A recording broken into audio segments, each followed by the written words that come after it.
오늘 우리에게 주신 말씀을 통해서 그리스도인이기에 받는 고난, 그리스도인이기에 받는 고난이라는 제목으로 하나님의 말씀을 선포하겠습니다.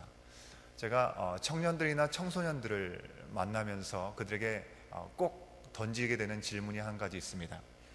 그리스도인이 된 후에 무엇이 달라졌냐라는 그런 질문입니다. 많은 친구들이 이런 질문을 듣게 되면 무엇이 더 좋아졌는지에 대한 대답을 저에게 주고 싶어 합니다. 물론 그것도 맞습니다. 그리스도인이 되면 너무나 좋습니다. 일단 죽을 수밖에 없었던 우리가 죄의 사슬을 끊겨지고 영원한 생명을 얻게 되었다는 것이 참 귀한 것이죠. 또 세상이 알지 못하는 평안, 우리가 환경과 상황 가운데 정말 위기 가운데 있을지라도 하나님께서 나와 함께 하시다는 믿음의 고백을 통해서 정말 세상이 줄 수 없는 평안을 누릴 수 있는 것도 우리가 누릴 수 있는 큰 은혜라고 생각합니다.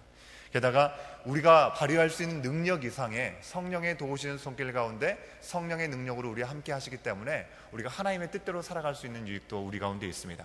이 모두가 다 맞는 이야기입니다. 그런데 저는 사실 그 질문을 던질 때 그리스도인이기 때문에 그리스도인이라는 이름 때문에 고난을 받는 적이 있는가라는 질문을 저는 아이들한테 던지고 싶었던 경우가 참 많습니다. 하지만 실제로 이 질문을 던졌을 때 아직까지 그리스도인으로서 세상에서 제대로 살지 못했기 때문에 그리스도인이라면 당연히 받는 고난에 대해서 전혀 모르는 경우가 참 많이 있었던 것 같습니다. 그저 주일에 늦잠 자지 못하고 그리고 다른 사람들 노는 날, 노는 시간에 교회에 와서 예배 드려야 된다는 정도의 조금 어려움을 얘기하는 정도로 그리스도인으로서 살아가는 어려움을 얘기하는 것이 대부분의 경우였던 것 같습니다. 많은 그리스도인들이 예수님이 주시는 그 은혜, 곧 선물은 우리가 기쁘게 받습니다. 하지만 그리스도인으로서 예수님을 아는 냄새를 제대로 풍기지 못해서 그래서 적당히 세상에 섞여 살고 있기 때문에 고난에는 동참하지 못하는 모습으로 살아가는 경우가 참 많은 것을 보게 됩니다. 제가 존경하는 목사님께서 예전에 설교하신 중에 이런 말씀을 하셨던 것을 제가 기억하고 있고 저도 자주 이 말씀을 함께 나눕니다. 그 말씀은 그리스도를 믿는 사람은 많지만 다른 사람은 적다라는 그런 말씀이었습니다. 왜 그렇습니까? 그리스도를 믿으면 자유와 생명을 우리가 허락받습니다. 그래서 참 좋지만 그리스도를 따르자니 너무나 어렵고 우리가 내려놓아야 될 것이 너무나 많기 때문에 그렇습니다. 적당히 세상이 인정하고 내가 이해할 수 있는 적당한 선 안에서만 믿으려 하는 경우가 참 많이 있기 때문에 그렇다는 것입니다. 하지만 예수님께서 이 땅에 계실 때 우리가 예수님의 사람이기 때문에 고난을 받게 될 것이고 이 고난은 우리 가운데 당연하다고 말씀하셨습니다. 요한복음 15장 18절에서 20절의 말씀에서 이렇게 얘기합니다. 잘 들어보십시오.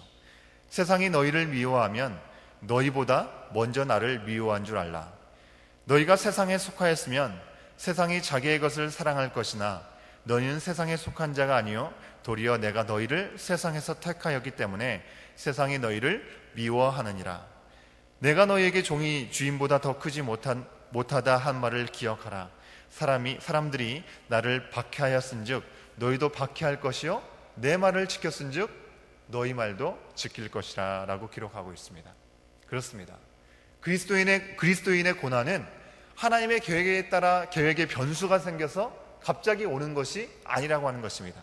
하나님께서도 미처 생각하시지 못한 일이 우리에게 오는 고난이 아니라는 것입니다. 오늘 말씀에서처럼 첫 절 12절에서 표현하고 있는 것처럼 이상한 일이 아니라고 하는 것입니다. 그리스도의 고난이라고 하는 것은 우리가 믿음 생활을 할 때 이미 예상되었던 당연한 일인 것이고 꼭 우리가 그리스도인으로서 거쳐야 될 과정이라고 하는 것입니다. 그렇기 때문에 우리가 고난을 당했다고 해서 예수 믿는 내가 왜 이러지? 고난을 당할 때 나에게 무슨 문제가 있는 것인가? 라고 생각하지 않을 수 있어야 된다는 것입니다. 오히려 고난이 없는 그리스도인으로 살고 가고 있다고 한다면 고난이 없는 것으로 인해서 우리는 고민을 한번 좀 해봐야 될 필요가 있다는 것입니다. 오늘 말씀은요, 어제 말씀에 이어서 그리스도인이기에 받는 고난에 대해서 계속 말씀해주고 있습니다. 특히 이 고난을 대하는 우리 그리스도인의 자세에 대해서 말씀하고 있습니다. 첫 번째로 이 고난을 우리는 당연히 여겨야 된다고 얘기하고 있습니다. 고난은 우리와 전혀 상관이 없는 것이 아니라 그리스도인이기 때문에 우리가 받게 되는 당연한 것이라는 것입니다. 12절과 13절의 말씀 우리가 다시 한번 확인해 보기 원하는데요. 함께 읽습니다. 시작.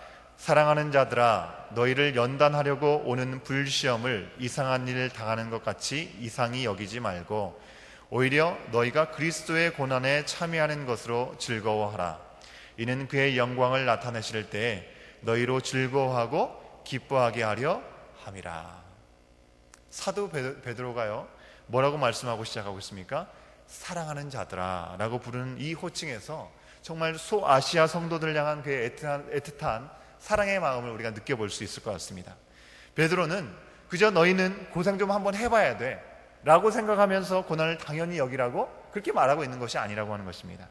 사랑하고 아끼는 이들이지만 그리스도인이기 때문에 고난을 받는 이 순간 그는 진심으로 영적으로 격려하는 마음으로 이들에게 편지를 쓰고 있는 것 같습니다. 말씀에서 나오는 불시험, 이 불시험은 고난에 대한 비유를 얘기하고 있습니다. 이 불시험을 통해서 그리스도인들이 녹아서 없어지는 것이 아니라 오히려 이 불시험을 통해서 연단을 받아서 견고하게 설 수 있을 거라는 말씀을 우리에게 하고 있는 것이죠. 쉽게 말해서 이 불시험은 영광을 위한 하나의 단계라고 우리에게 말씀하고 있는 것입니다. 좀 쉬운 예로 여기 계신 여러분 성도님들 대부분 아마 치러보셨을 운전면허 시험을 제가 예를 들어서 말씀을 드려보겠습니다.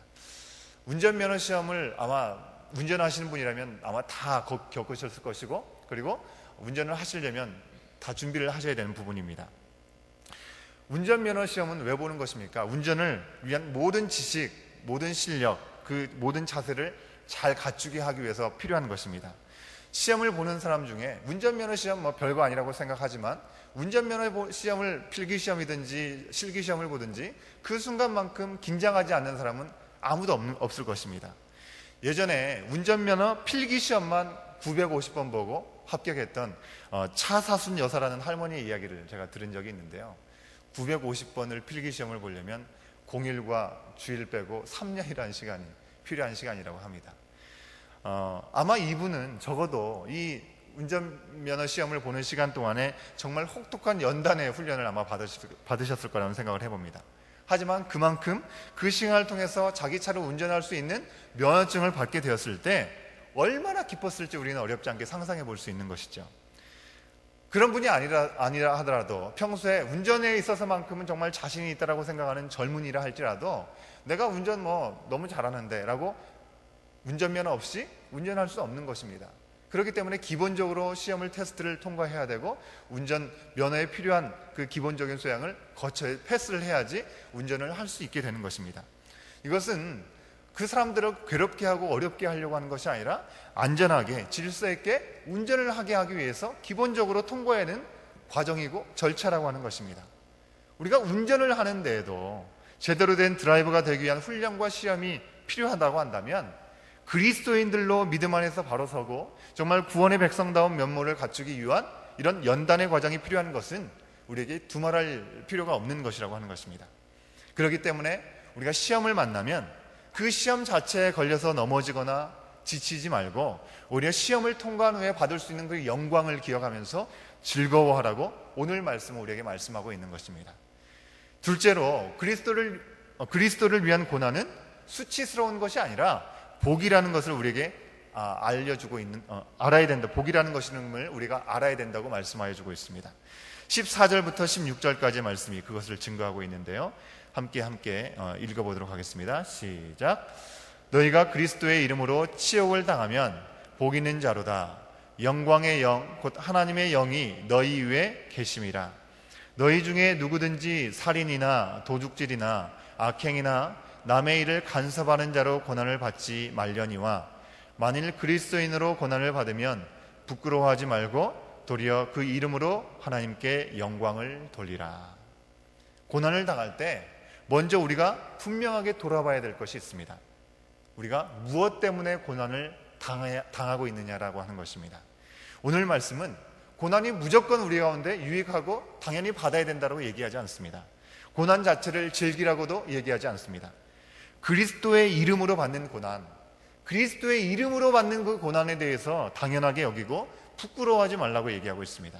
15절 말씀대로 자기 죄로 인한 고난을 당하는 그것은 환영한 일이 아니라고 분명히 얘기하고 있습니다.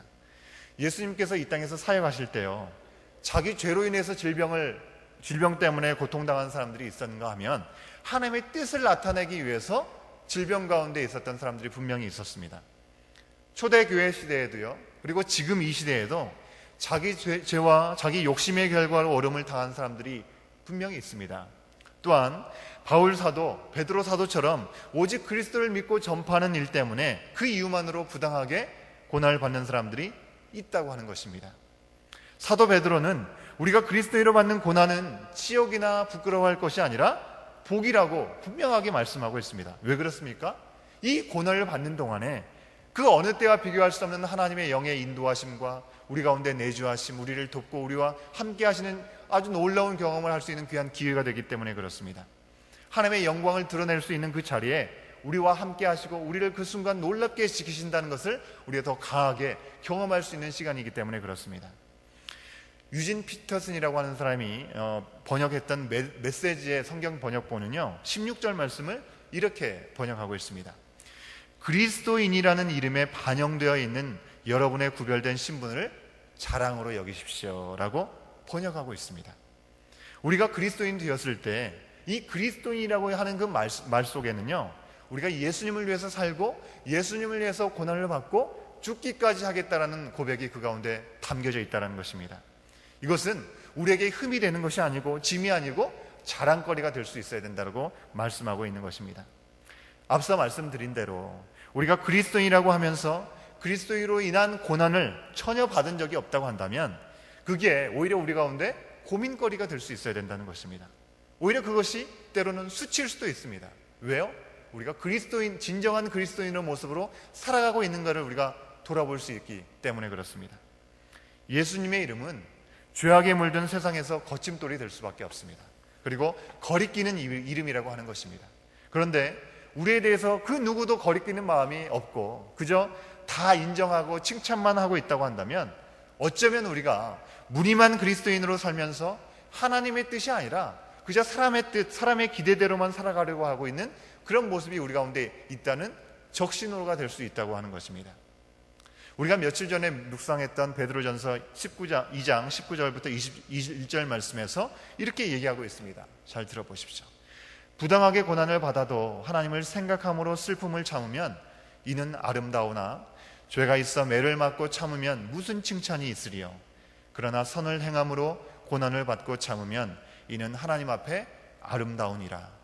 이를 위하여 너희가 부르심을 받았으니 그리스도도 너희를 위하여 고난을 받으사 너에게 본을 끼쳐 그 자취를 따라오게 하려 하셨느니라 라고 말씀하고 있습니다. 우리는 지금 무엇 때문에 고민하고 계십니까?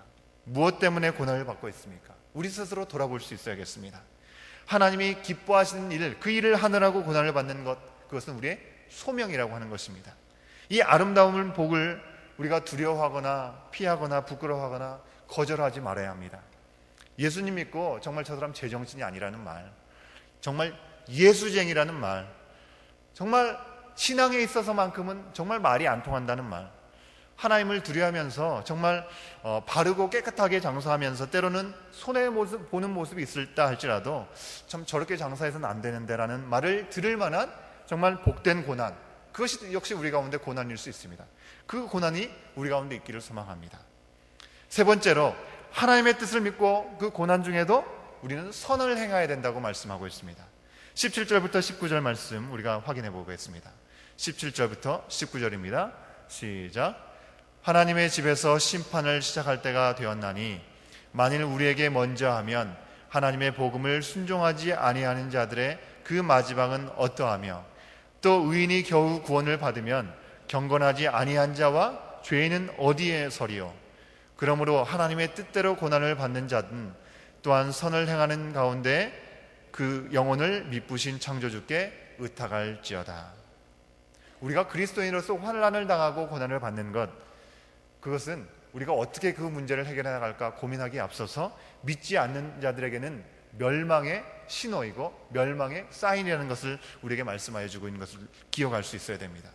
우리가 그리스도인의 이름으로 고난을 받는다면 우리 스스로 그것을 어떻게 이겨나갈까, 물론 필요한 고민일 수 있습니다. 하지만 거기에서 멈추는 것이 아니라 오히려 믿지 않는 자들, 그들이 멸망의 길에서 어떻게 먼저 빠져나올 것인가, 그 길이 다가오기 전에 어떻게 하나님의 자녀의 자리에 나갈 것인가라는 하나님의 뜻대로 하는 근심이 우리 가운데 있어야 된다고 하는 것입니다. 우리는 예수님을 미워하는, 예수님의 이름을 미워하는 이 세상의 한가운데서 살아가고 있습니다.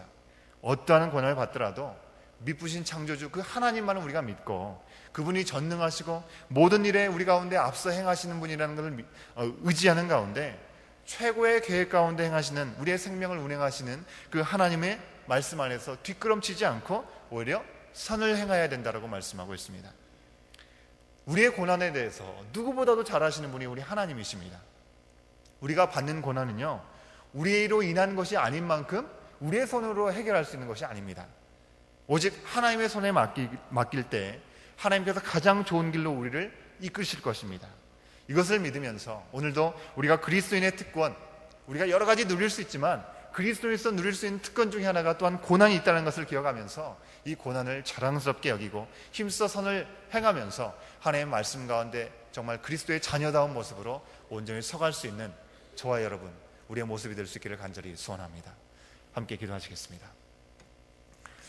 우리를 먼저 사랑하여 주시고 택하여 주셔서 구원하신 아버지 하나님, 돌 같은 우리의 마음을 어루만지셔서 믿음을 주시니 참으로 감사드립니다. 이 선택과 은혜에 감사하지 못하고 내 뜻과 내 힘으로 이 세상에서 살아왔던 우리의 모습들을 용서하여 주시고 오직 예수님을 위해 살면서 세상에서 고난받고 욕을 먹으며 하나님의 영광을 바랄 수 있는 우리의 모습들 될 수 있도록 인도하여 주시옵소서. 우리가 오늘 있는 자리마다 그리스도의 이름이 선포되게 하여 주시고 그 이름으로 인해 고난을 받는다 할지라도 성령의 인도하심 가운데 승리하고 더욱 힘써 하나님의 선을 행할 수 있는 우리의 모습들 될 수 있도록 주여 인도하여 주옵소서. 그토록 인도하시고 동행하실 줄 믿사오며 이 모든 말씀 예수 그리스도의 이름으로 간절히 기도드리옵나이다. 아멘.